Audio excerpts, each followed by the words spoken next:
आज हम डिस्कस करेंगे जेवीटी टेट नवंबर 24 में जो साइकोलॉजी के क्वेश्चन आए हुए हैं, जो सीरीज़ बी में क्वेश्चन आए हुए हैं, उनके बारे में हम आज डिस्कस करेंगे।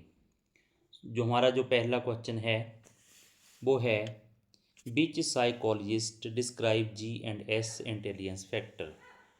तो इसमें जो इसका सही आंसर है डी, स्पेयरमैन। उसके बाद हमारा क्वेश्चन नंबर 2, शेल्डन ने व्यक्तित्व को कितने भागों में बांटा।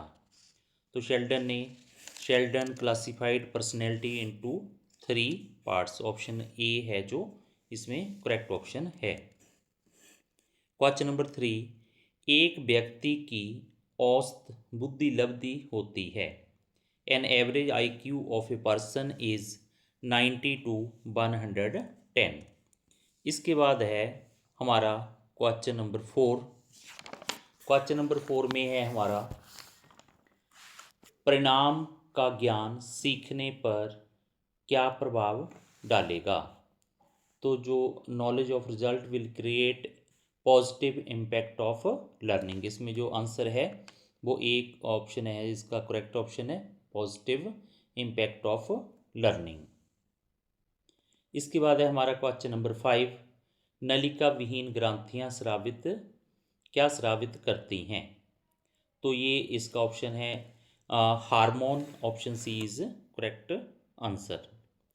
इसके बाद है हमारा क्वेश्चन नंबर 6, कार्य और कारण संबंधों का अध्ययन अधिक सटीकता से किया जा सकता है। इसमें जो ऑप्शन ए है एक्सपेरिमेंटल मेथड या प्रयोगात्मक विधि द्वारा विधि, इसका जो करेक्ट आंसर जो है फर्स्ट रहेगा ए।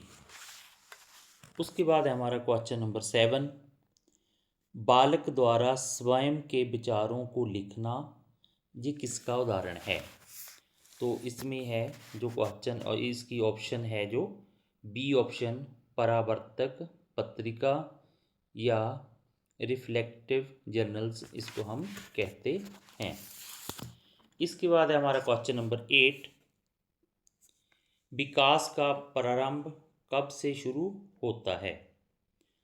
तो इसमें 4 ऑप्शन है, जैसे बर्थ, चाइल्डहुड, कंसेप्शन, एडोलसेंस। तो इसमें है जो हमारा डेवलपमेंट है वो स्टार्ट होती है गर्भाधारण से ही हो जाती है। इसके बाद है हमारा क्वेश्चन नंबर 9, पावलोव ने अपना प्रयोग किस पर किया, किस जानवर पर किया। इसमें 4 ऑप्शन है, जैसे बिल्ली, कुत्ता, कबूतर और चूहा। तो जो Pavlov experimented on which animal, तो इसमें डॉग है, उसने जो प्रयोग था वो कुत्ते के ऊपर अपना प्रयोग किया। इसके बाद है हमारा क्वेश्चन नंबर 10। क्वेश्चन नंबर 10 में है सामाजिक अधिगम का सिद्धांत किसने दिया। तो जो सामाजिक अधिगम या who give social learning theory, तो कोहलर ने जे सोशल लर्निंग थ्योरी का सिद्धांत जो है दिया है। इसके बाद है हमारा अत्यधिक और तर्कहीन भय प्रतिक्रिया क्या कहलाती है। तो यो एक्सेसिव और irrational fear reaction is called phobia. तो option D is correct option आएगी इसमें। अब है हमारे पास क्वेश्चन नंबर 12, तत्परता, अभ्यास व प्रभाव के कितने के नियम है। तो किसके नियम है जी। Readiness, exercise and effect are the law of learning. So option C is correct option. तो लर्निंग इसमें readiness, exercise and effect of law of, ये किसके लॉ हैं जी, लर्निंग के लॉ हैं। इसके बाद है हमारा क्वेश्चन नंबर जो 13 है, मैस्लो ने अपने अभिप्रेरणा के सिद्धांत में सबसे ऊपर किस आवश्यकता को रखा है। तो इसमें ऑप्शन डी है हमारा क्वेश्चन नंबर 13 में, डी ऑप्शन, आत्मबोध, सेल्फ एक्चुअलाइजेशन, जो करेक्ट आंसर रहेगा। इसके बाद है हमारा क्वेश्चन नंबर 14, जब पहले से सीखी हुई सामग्री नए सीखने में बाधा उत्पन्न करे तो हम उसको क्या अंतरण कहेंगे। तो इसमें if previous learned material create obstruction in new learning this will be known as negative transfer of learning. तो हमारा ऑप्शन बी है जो इसमें करेक्ट रहेगा। अब है हमारे पास क्वेश्चन नंबर 15, क्रिया प्रसूत अनुबंधन किस मनोवैज्ञानिक से संबंधित है। तो ये हमारा स्किनर है, इससे संबंधित है। ऑप्शन सी क्वेश्चन नंबर 15 में करेक्ट ऑप्शन रहेगा। इसके बाद है रॉरशॉक स्याही धब्बा परीक्षण आकलन कहता है। तो जो Rorschach ink blot test assessed by unconscious motive, तो option B is correct option इसमें रहेगा। अब है हमारे पास question number 17, according to Freud ego is based on, इसमें ऑप्शन बी है जो वो करेक्ट ऑप्शन रहेगा, रियलिटी प्रिंसिपल। इसके बाद है हमारा question number 18, army alpha test is dash test. इसमें देखेंगे कि वर्बल है, नॉन वर्बल है, जो परफॉर्मेंस है। तो जो आर्मी बीटा टेस्ट है इज ए नॉन वर्बल जो टेस्ट है, ये आर्मी बीटा टेस्ट। इसके बाद है हमारा क्वेश्चन नंबर 19, एक बालक का काल क्रमिक आयु 16 वर्ष है और उसकी मानसिक आयु 12 वर्ष है, उसकी बुद्धि लब्धि कितनी होगी। तो इसको करने के लिए तो सबसे पहले हम लिखेंगे इसकी मेंटल एज कितनी है। इसकी मानसिक आयु 12 है मेंटल एज, और उसकी जो क्रमिक आयु है वो 16 है। मेंटल एज पॉन जो मानसिक आयु बटा क्रमिक आयु, और हम इसको 100 से हम क्या करेंगे, मल्टीप्लाई करेंगे। जब हम इसको सॉल्व करेंगे तो हमारे पास 75 इसका आंसर आ जाएगा। तो क्वेश्चन नंबर 19 का जो option C is correct option. उसके बाद है हमारे पास question number 20, storage is a process of memory. जो भंडारण एक प्रक्रिया क्या स्मृति की है, तो ऑप्शन बी इसमें क्या है, करेक्ट आंसर आ जाएगा।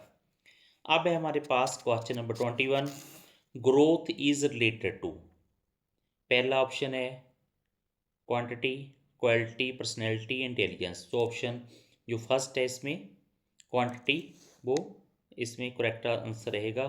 तो question number 21 option A is correct option. अब है हमारे पास question number 22, according to Thorndike theory as the trial increases and error decrease. जैसे जैसे हम ट्रायल करते जाएंगे उसी प्रकार जो हमारा एरर है जो हमारी गलती है, त्रुटियां हैं, वो कम होती जाएंगी। तो इसमें option B is correct answer.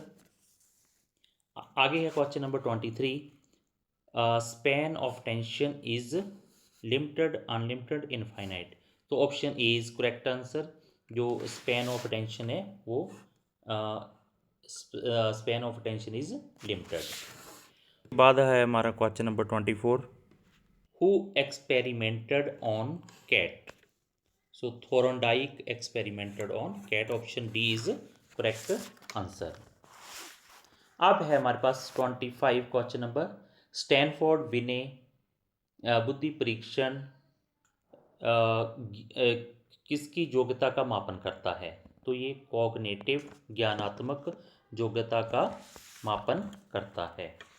Question number 26, भूख, प्यास और ऑक्सीजन किस प्रकार की अभिप्रेरक हैं। ये बायोलॉजिकल प्रकार के ये अभिप्रेरक हैं। Hunger, thrust and oxygen is biological type of motive. उसके बाद है हमारा क्वेश्चन नंबर 27, कैरोल गिलिगन का संबंध किस सिद्धांत से है। So Carol Gilligan associated with the principle of moral development. तो इसमें ऑप्शन डी है जो हमारा करेक्ट ऑप्शन रहेगा। अब हमारे पास क्वेश्चन नंबर 28 है, बाल्यकाल जीवन में किस काल को कहा जाता है?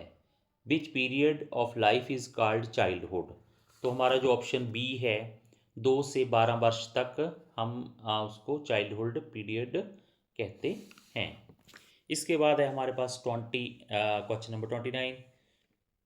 इसमें है STM स्टैंड्स फॉर। तो STM से क्या तात्पर्य है? तो STM stand for short term memory. तो option A is correct option.